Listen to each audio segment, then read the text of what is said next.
Hi friends, welcome to Delicacies on the Plate. Today I am going to make Matar Soya. Herein soya is a very good substitute for paneer.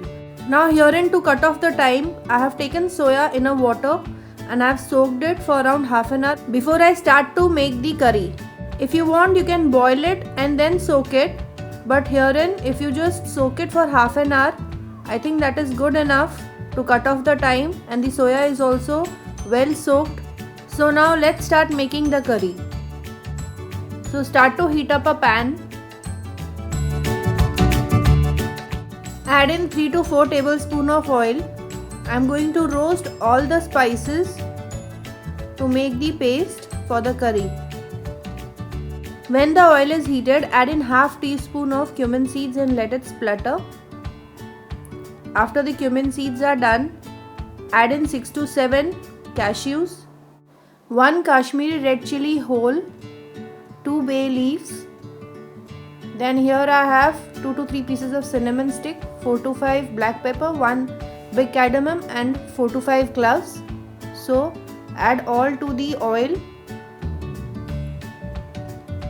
Stir in and cook for around 30 seconds. Then herein goes 1 inch of ginger and 8 to 10 garlic cloves. Again you cook it till the garlic becomes golden in color. Herein I am adding 2 medium size of onion which I have just sliced it, and I am going to cook till it turns golden in color. I am adding 2 medium size of tomatoes which is again sliced, and I am going to cook till the tomatoes are done, it becomes completely tender. So to make the cooking process faster, I am going to cover and cook for around 5 minutes. So after 5 minutes, you will see that the tomato is cooked well. Now just cook it again without covering for 1 to 2 minutes on a medium heat. Then switch off the flame and let it cool down. After it cools down, I am going to grind it into a fine paste. Now herein the soaked soyas, I am just going to squeeze and remove the excess water from it.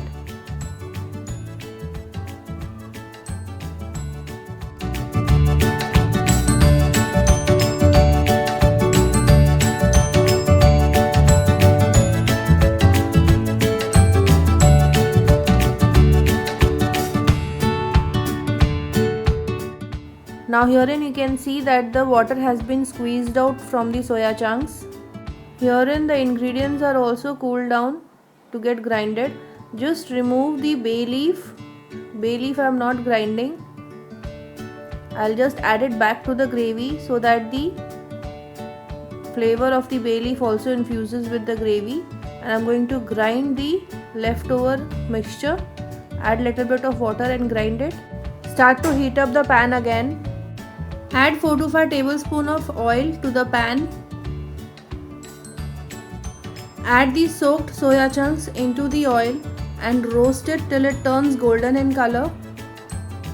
Keep on tossing it up so that all the soya chunks are evenly cooked. This will approximately take around 2 minutes for the soya chunks to turn golden in color. Once the soya chunks are done, just remove it from the pan. Now in the same pan with only around 1 to 2 tablespoons of oil, don't add oil, add the paste. The paste is already cooked. So now again I am going to roast. Add the bay leaf and cook for around a minute. Herein goes the dry spices. So 1 teaspoon of Kashmiri red chili powder, 1 teaspoon of turmeric powder,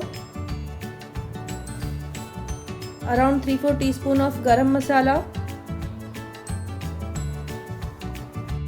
1/4 teaspoon of cumin seeds powder,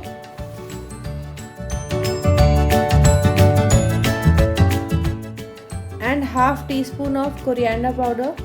Mix all the spices well and cook for around 30 seconds. Herein goes 100 grams of green peas. I am using the frozen one. If fresh one is available with you, you can add that. Cook the green peas for 2 to 3 minutes, and once it is done, add salt to taste. Mix the salt well. Now add the soya chunks, mix it with the paste and cook for around a minute or two.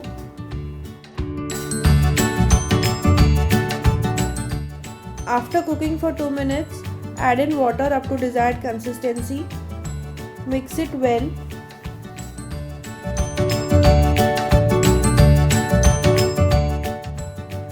After mixing it well, cover and simmer for around 5 minutes on a low-medium heat.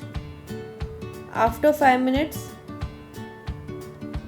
add in 2 tablespoons of fresh cream into the gravy. Mix it well.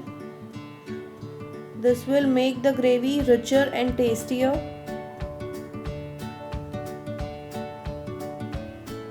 Garnish with fresh green coriander leaves. And now this soya matar gravy is ready to serve. Serve it with naans and parathas or puris. You will really enjoy this dish. If you have liked this video, do give a thumbs up, share it with your friends and subscribe for more such delicious recipes on Delicacies on the Plate.